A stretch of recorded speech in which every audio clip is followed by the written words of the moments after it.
Hello everyone, welcome to my channel. This is me Sayyid Shujatullah, your educator. Today we'll be talking about important concepts related to national income.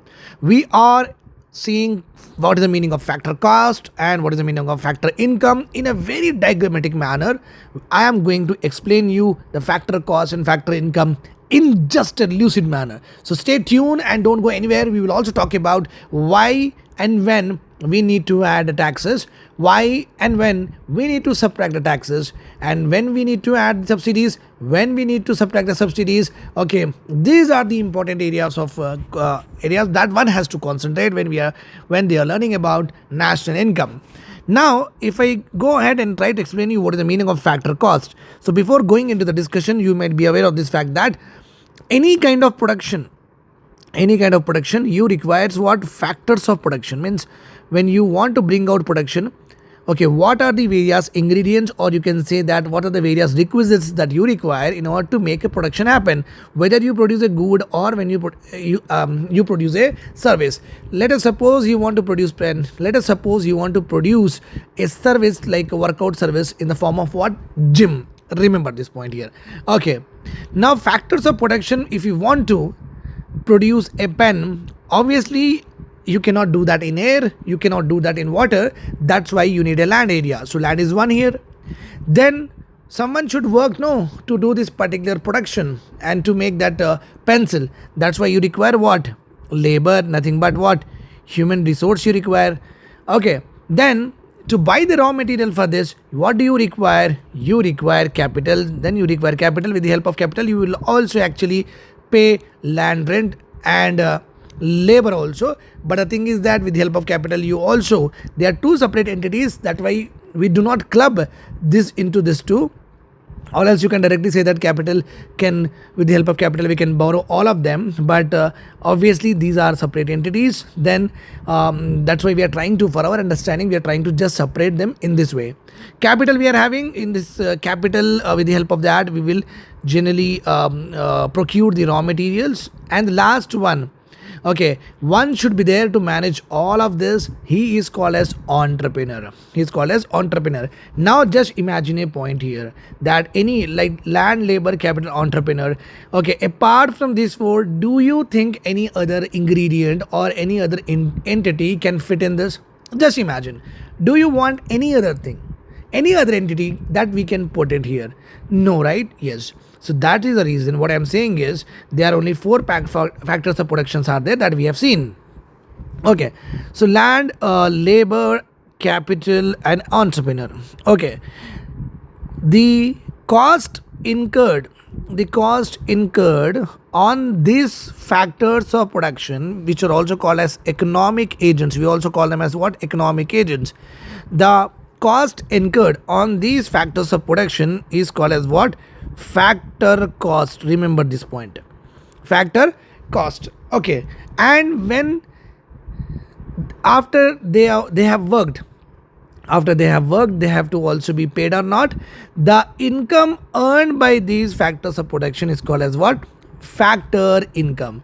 I hope this is clear to you. So what is the meaning of factor cost? The cost incurred to produce the goods and services in the form of labor, land, capital, entrepreneurship, that is called as factor cost. And the income received by the factors of production is called as what? Factor income. This is also nothing but calculating the national income by the income method. By what? The income method. Remember this point here. So you understood what is factor cost and what is factor income. Okay, let us now see when can we add the taxes, when can we add the subsidies. Okay, so basically when you talk about GDP at market prices, so the moment you see this, you have to write the opposite of this. You have to just say that GDP at market prices is there. No, you have to write at factor cost.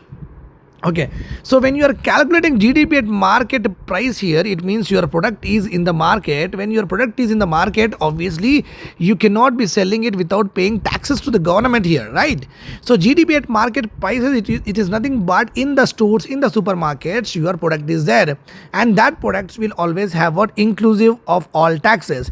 It means when your product go into the market, then you have to add what? Taxes here. net taxes here. Okay, remember this point here. Okay, and at the time of when you can write this much only, but for a clear understanding, we also say that we also subtract subsidies, because when you are selling the product, subsidies are not added.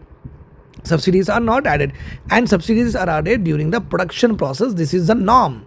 Subsidies are added during the production process. This is a norm. Why we have to add here? Why not we can add in the final product? I'll tell you in a bit. Just wait for some time. Okay. So when your product is in the market, it has to go in what? It has to, first of all, your product is in the factory.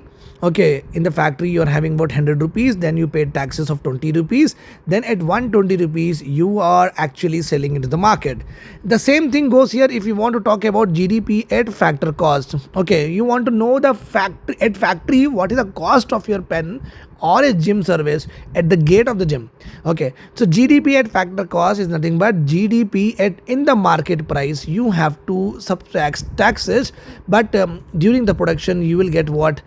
Subsidies from the government. That's why at the time of production you have to add subsidies, because your product you want to find out the cost at the factory level. So from the take out the product from the shelf, and if the product is 120 rupees, just minus the taxes from that 20 rupees taxes. Okay, so 100 rupees is there. 100 rupees is there, and if the subsidies are also there here, then add the subsidies, then it may even come to what? 90 rupees. Even come to what? 90 rupees. I hope this is all clear to you. Now let me also make you understand that why subsidies are added at the time of production. This is very important. Again, please stay with me. You will be learning a very unique concepts today. Okay, suppose Mr. X is there here, and we also have, obviously when X is there, Y should be there for sure. Mr. Y is there. Mr. X and Mr. Y, both of them are actually doing a production of, let us say which is very mobile phone. Let us say mobile phone. Okay, very very important. Let us say mobile phone. Both of them are actually manufacturing the mobile phone. Now government, let us suppose government said that according to the electronic policy, government said that any company which is making mobiles, so per we will be giving what? 1 crore rupees as a subsidy. We will be giving what? 1 crore rupees as a subsidy. Okay, now subsidy is nothing but a free grant from the government to the business men or business persons, or to the employers, you can say that, or the owners of the businesses. Okay, so Mr. X is having a mobile showroom, and Mr. Y is also having a mobile manufacturing unit. Okay, now let us suppose the cost of production of Mr. X mobile is what? 120 rupees. The cost of production of Mr. Y is about 120 rupees. Same to same, because both of them are in Hyderabad, and in Hyderabad the land rates are same, the labor cost is same. So when 1920 bolte na, one is B's, so it will not be much here. Interest rate also will be same, etc. So as because you do not have here location advantage, and you do not have the here geographical or human resource advantage, both of them are actually having the same cost of production they are getting. Okay, now if the government is giving 1 crore rupees as a subsidy to the mobile manufacturer, let us suppose when we deduce it, it comes to like on every mobile they can give 20 rupees as subsidy. They can give per unit, they can give 20 rupees as a subsidy. They can do that with the help of subsidy. But what happened is, Mr. X said that okay, I will not give subsidy to anyone. I'll be like taking the government subsidy, and I will sell the mobile phone on the rate, nothing but whatever the cost has happened to manufacture the mobile, on that particular cost only I will be selling it. I will not add the subsidy here.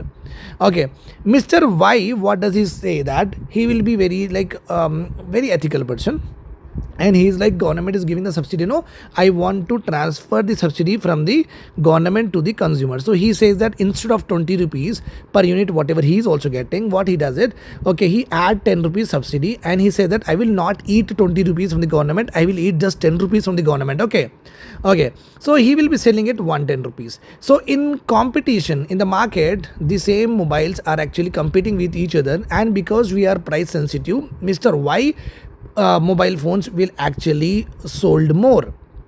Okay, because they are at 110 and this is at 120 rupees, right? Now in this way what happened, Mr. Y was able to transfer the subsidy from the government to the consumers, and he was not so greedy, whereas X is greedy and not don't want to transfer. Now Mr. X 120 rupees mobile phones are not selling, and this mobile phones are selling because everything is very same here, keeping everything constant. Now Mr. X seeing that, okay, I will also transfer 10 rupees, so it will become 110, 110. Then Mr. Y think that anyhow I am having 10 rupees more which I can give in a subsidy, because 120 rupees whatever they have put as a price, no, it is inclusive of all their labor capital and their profits also. So whatever the excess subsidy that they are getting, they want to transfer, they don't want to transfer, that is the question. Because government gives subsidy to the manufacturer, whether the subsidy is going to the consumer or not, how do we know? Because the market functions in such a way with the help of which we can able to, the market itself was forced to transfer the subsidy to the consumer. This is how. Okay, now Mr. Y says that, okay, he got 110, 110. Now what I'll do is, I got 10 rupees more. No, I will transfer more 5 rupees to the consumers. So now it will, instead of 110, it will become what? 105. And his mobile phones are again selling more. Then Mr. X sees again, Mr. X says, oh my god, this bloody person Mr. Y is always doing like this. Okay, even he has got what, 10 rupees of extra subsidy. He will also say, okay, I will also transfer. So 105. Okay, then they transfer the complete subsidy one by one. So it will become 120 rupees, 120 rupees, the actual price of the product on which they have actually invested, the cost of production that they have made. So on 120 rupees both of them will settle down. Below that they cannot do. Why? Because that is the actual cost of production to both the company. If any one of them is actually decreasing the price less than this, it should be that they have been funding with the black money or from the hawala money, or you can say that they are actually running the business on losses. I hope this is all clear to you. For more such concept, do subscribe to the channel, do share with all of your friends. We are having a very wonderful mentorship program is being run. Please be a part of it, empower us. And also I have put in the description, if you like my lectures and if you want me to go on like this, okay, unstoppable, do empower us with the UPI ID that I have given to you in the description, or you can just donate it. Thanks a lot for hearing to me. Take care.